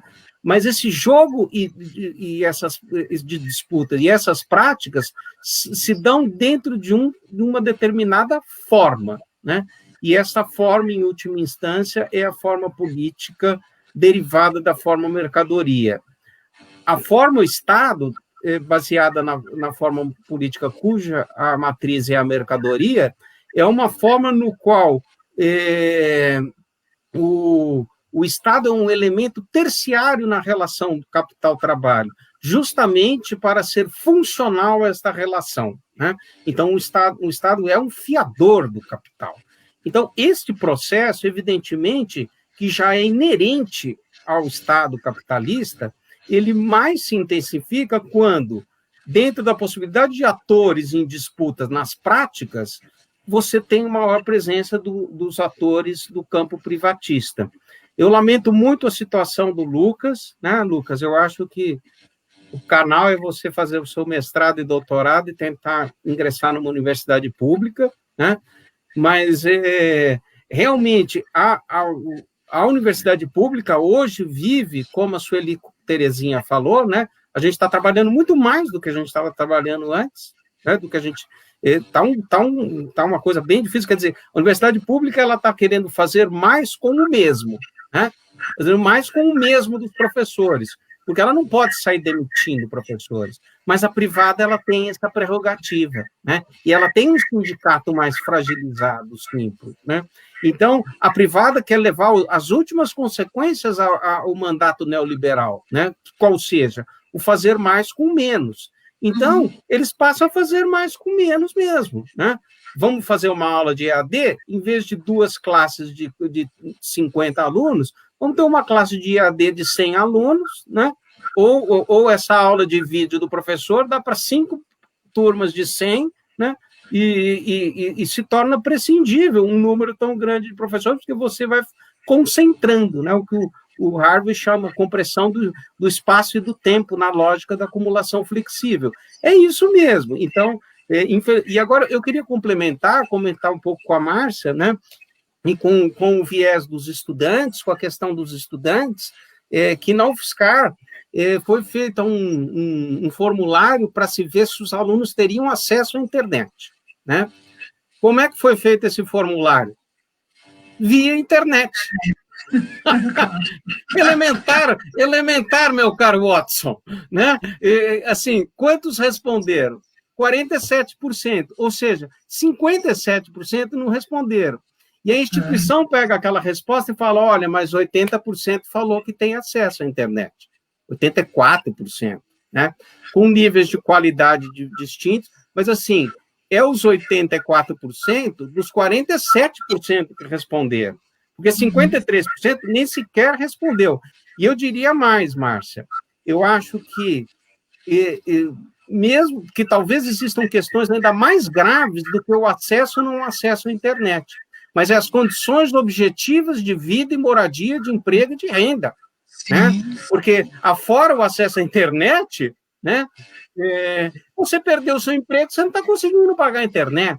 Né? Você está com a sua mãe doente, ou se você está com risco de doença, Como é que você vai estar com cabeça e condições físicas e psicológicas, né, sem remuneração, perda do emprego, com risco de saúde, com condições inadequadas de moradia? É mais do que só o acesso à internet. Isso é um dos elementos. Tem inúmeros outros elementos, né? Então, eu acho que realmente a questão dos estudantes, a forma como a universidade os consulta para consultar se tem acesso, é usando o próprio... pressupõe que ele esteja tendo acesso. Então, isso é muito cruel, é do mesmo nível da crueldade do que falava a Ana Estevão lá. Porque parece, né, Ana, o que você comenta, que parece que é jogar culpa para o aluno. Você perdeu a bolsa porque você não se matriculou, como se ele fosse uma questão que fosse uma escolha, e não uma condição objetiva social que o impede ou não impede ele. E o professor que não oferece... de 400. E o professor também é culpado, porque, afinal de contas, joga com a culpa também. Olha, e também, se ele perdeu, foi porque você não ofereceu. E a gente lá, sabendo que a gente está pavimentando o caminho para a nossa cova, né? Que é o caminho da privatização. Que a privatização não é o caminho, né? Ela é o descaminho, ela é a desfunção educacional, né? Ela é tudo que vai no sentido da semiformação humana e não da formação humana. Então, realmente a condição das instituições privadas são muito difíceis, né? Lamento a questão do Lucas aí, mas você sabe, Lucas, que isso já estava posto também, mesmo nos períodos de normalidade, né? A qualquer hora, um curso que não estava rentável, né, poderia ser descartado e algum professor tornado imprescindível. A qualquer hora, uma turma que caiu para 15, outra para 15, de 30 para 15, vai ter junção de duas turmas, aproveita, põe uma terceira turma e fica uma de 45, e você vai reduzindo a necessidade de dar conta da demanda do número de professores. E a lógica da instituição privada é isso sempre, né? Fazer com o menor custo, obter o maior lucro. Esta é a lógica, né, fundamental da forma mercadoria e forma valor, levada às últimas consequências das instituições privadas. Bem, a gente teve aqui o comentário da Vanessa Luiz, colega da Abrapso, falando que na UFC também eles têm um cenário complicado, mas conseguiram chegar a 91,5% dos estudantes. E um colega do Amapá estava comentando aqui que ele é aluno de instituição privada, porque no Amapá psicologia só nas instituições privadas, e aí ele está dizendo que muitos colegas têm internet, sem trabalho, por causa do isolamento, e que está tudo muito difícil. E aí ele traz aquilo que a gente sabe, né? A população empobrecida, os despossuídos, a classe trabalhadora é que sofre nesse tipo de situação, não tem o que fazer. Bom, e aí o Wellington acabou de mandar aqui, bom, a partir de R$120 a banda larga da Vivo está complicado, né? Como é que você vai estudar, contratar isso sem trabalho, com salário, enfim, né, reduzido?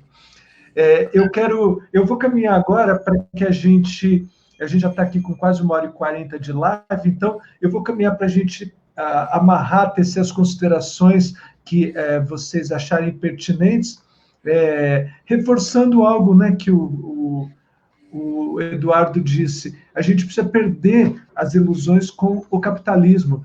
Não adianta imaginar que o Estado vai regular o capital. Não vai. O processo é exatamente o inverso. Você imaginar que o rabo vai balançar o cachorro, não vai acontecer. Não vai acontecer. O capital é que regula o Estado.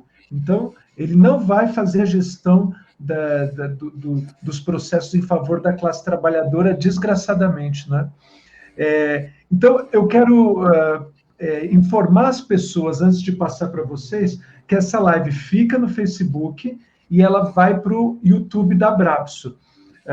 E aí é importante, porque nós temos tido aí por volta de, em média, 1.500 diferentes perfis, a gente imagina 1.500 pessoas, cada uma com seu perfil, acessando as lives da Abrapso e assistindo ali num período de uma semana após a gravação, o registro da live, o que é importante, porque mostra algo que a Ana Maria comentou. A live não pode ser uma finalidade em si, mas ela é também um espaço nesse momento de difusão de saberes, de produção de possibilidade de reflexividade, não é?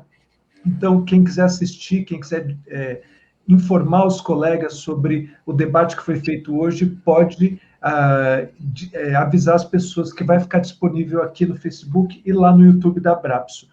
Então, eu queria que vocês trouxessem as considerações de vocês sobre o tema de hoje, essa crise no ensino superior. A gente enfatizou as faculdades privadas, porque é o momento que a Márcia e os colegas dela nos trouxeram, né, essa situação de demissão em massa e uma radicalização do processo de precarização nas particulares, mas acho que ficou evidenciado aqui que as públicas também estão passando por um momento difícil, que está sendo a lógica privatista, ela está avançando para dentro das públicas, né? Ainda a gente sabe que às vezes não acontece uma privatização, mas outras estratégias são adotadas, né? Como, por exemplo, liberar professor para receber recurso privado para sua pesquisa, e aí a instituição pública acaba sendo só o espaço, a vitrine desse professor, quando o foco do seu trabalho vai para outra coisa, né? O que descaracteriza o ensino público de qualidade, gratuito, acessível a todos, e a produção de um conhecimento também, né, gratuito e acessível a toda a sociedade. Eu vou inverter agora, vou deixar por último a palavra da representante discente. Ela abriu e eu queria que ela fechasse, trazendo a posição dos discentes ao final. Então, eu vou pedir para o Eduardo e a Ana Maria trazerem as suas considerações. Os mais jovens primeiro.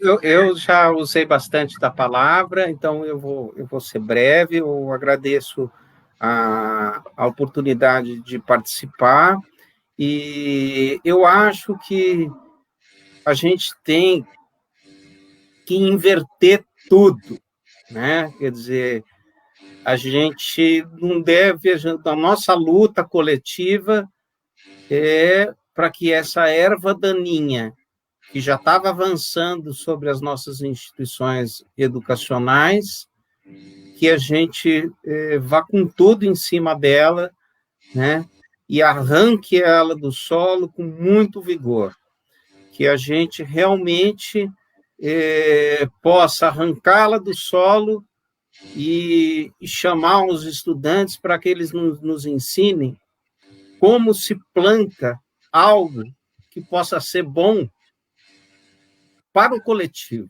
para as instituições educacionais.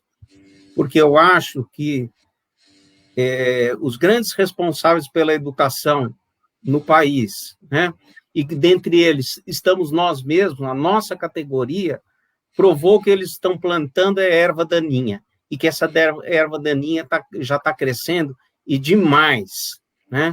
E eu acho que são os estudantes que dão mostra de senso coletivo, que os docentes já perderam há muito tempo. Perderam não porque são sacanas, porque são individualistas. Podem até ter os que são sacanas e são individualistas, né? Mas que são forjados por um modelo de sociabilidade competitiva e individualista, numa quase necessidade de uma estratégia de sobrevivência, que os leva às patologias de solidão. Então, isso é realmente algo bastante preocupante. Então, quando eu vejo, assim, como alguns professores comentam a situação e como os alunos comentam, eu fico, assim, falando como a gente precisa aprender com os estudantes, né? Quando os estudantes que têm acesso à internet, que são a favor, que acham que tudo bem, que pode ter EAD, eles respondem, eu acho isso, eu tenho acesso, mas eu só quero que retome as aulas EAD dessa forma, se for garantido que todos os estudantes tenham acesso. Então, ele não está pensando individualmente, ele está pensando no todo. E os professores, muitas vezes, falam, não, é melhor fazer com quem pode, com quem não pode. Exclusão vai ter sempre um pouquinho, mas depois a gente resolve. Depois quando? Eu me pergunto, né? Então, eu acho que as experiências também na luta do Covid, a gente está vendo, muitas vezes, da periferia, né? Onde a gente, quer dizer, a gente está vendo na favela Heliópolis, os movimentos, né? Às vezes, as pessoas com condições mais precárias e mais difíceis que eles sentem e conseguem concretizar e armar estratégias efetivas realmente que são de caráter coletivo. Então, acho que a gente tem que aprender com os periféricos, a gente tem que aprender com os estudantes e a gente tem que desaprender com a erva daninha do individualismo, que foi forjada na nossa subjetividade, forjada na nossa sociabilidade. Obrigado pela oportunidade. Um beijo a todos, obrigado pelas questões. Prazer estar aqui com vocês, com o Davis, a Ana e a Márcia, e todos os que participaram. Boa noite. Obrigado, Eduardo. O isolamento social é uma realidade há tempos, né, no mundo acadêmico. Agora a pandemia só escancarou de fato. Ana, boa noite. Obrigado, viu? A pandemia, por um lado, ela escancarou o isolamento, mas, por outro lado, obrigou a gente a sair da nossa bolha, né, mesmo que virtualmente. Tanto que eu nunca tive oportunidade de falar para tanta gente de uma área assim tão diversa da nossa, né, da minha área de serviço social. Eu só queria dizer assim, minha profunda tristeza de ver, quando a gente vai dar aula remota, que os estudantes estão perdendo a oportunidade de ter vida acadêmica, estão perdendo a oportunidade de participar dos centros acadêmicos, de fazer movimento estudantil, de entrar em contato com outras formas de conhecimento, né, que coexiste. Por isso é uma universidade, porque ela é um universo, né, de vários saberes e conhecimentos, e que quando a gente faz, não tem, isso aí não tem mais, além de não ter aquele processo dialógico, né, entre professor e aluno, a gente não consegue trocar. Mas, assim, eu queria finalizar deixando uma mensagem, né, que a gente precisa criar formas de solidariedade que são necessárias à nossa sobrevivência. Sem essas formas de sociabilidade, de solidariedade, a gente vai morrer. E a única forma que eu vejo como estratégia de sobrevivência que cria novas formas de sociabilidade é a luta. Eu não vejo saída, né, a nossa sobrevivência enquanto coletivo, enquanto humanos, inclusive, né, a não ser lutando, né, e isso de todas as formas, né, a gente tem que, e por isso, então, eu queria conclamar todo mundo a participar. Dia 10 e 11 serão de atividades, são jornadas, né, de todos os tipos. Cada setor sindical do Andes está fazendo sua própria jornada, como é que vai ser. Tem desde gente que vai na porta do governador colocar um monte, né, com máscara, com distanciamento, tudo bonitinho, um monte de cruzes pretas, né, falando sobre o número de mortos, o descaso, tudo isso, até gente que vai fazer lives, enfim, vamos usar a nossa imaginação e vamos ser solidários e buscar formas. Só sobreviveremos se a gente lutar. Se a gente não lutar, eles venceram, e nós estamos aqui para impedir e ajudar, né, nesse coletivo. Só as lutas coletivas vão garantir a nossa sobrevivência. Boa noite, muito obrigada, adorei, né, eu sou tímida nessas coisas, mas hoje eu fiquei muito à vontade com vocês todos. Muito obrigada. Boa noite. Obrigado, Ana, novamente. Márcia?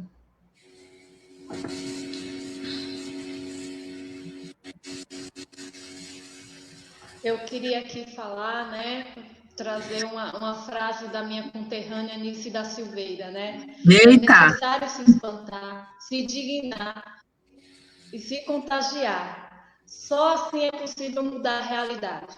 E graças a tudo a isso que está acontecendo, seguimos a frase da Nici da Silveira: a gente vai lutar em coletivo, né? A faculdade, por anos, tentou nos desmobilizar, mas agora, diante da opressão que foi extrema da faculdade, nós vamos se organizar nessa luta, não só nós, estudantes da privada, mas da pública, de toda uma sociedade. A gente é um coletivo e a gente vai tomar essa responsabilidade social em nossas mãos. A gente é a continuidade, a gente vai fazer a continuidade. É isso aí, gente. Obrigada e gratidão pelo convite. Que jeito lindo de terminar. Obrigado, Márcia. Obrigado, Eduardo. Obrigado, Ana. Um abraço para todas as pessoas que nos viram essa noite. E aí, voltamos na próxima semana com mais um Encontros e Prosas. Obrigado, gente. Até mais. Tchau, queridos.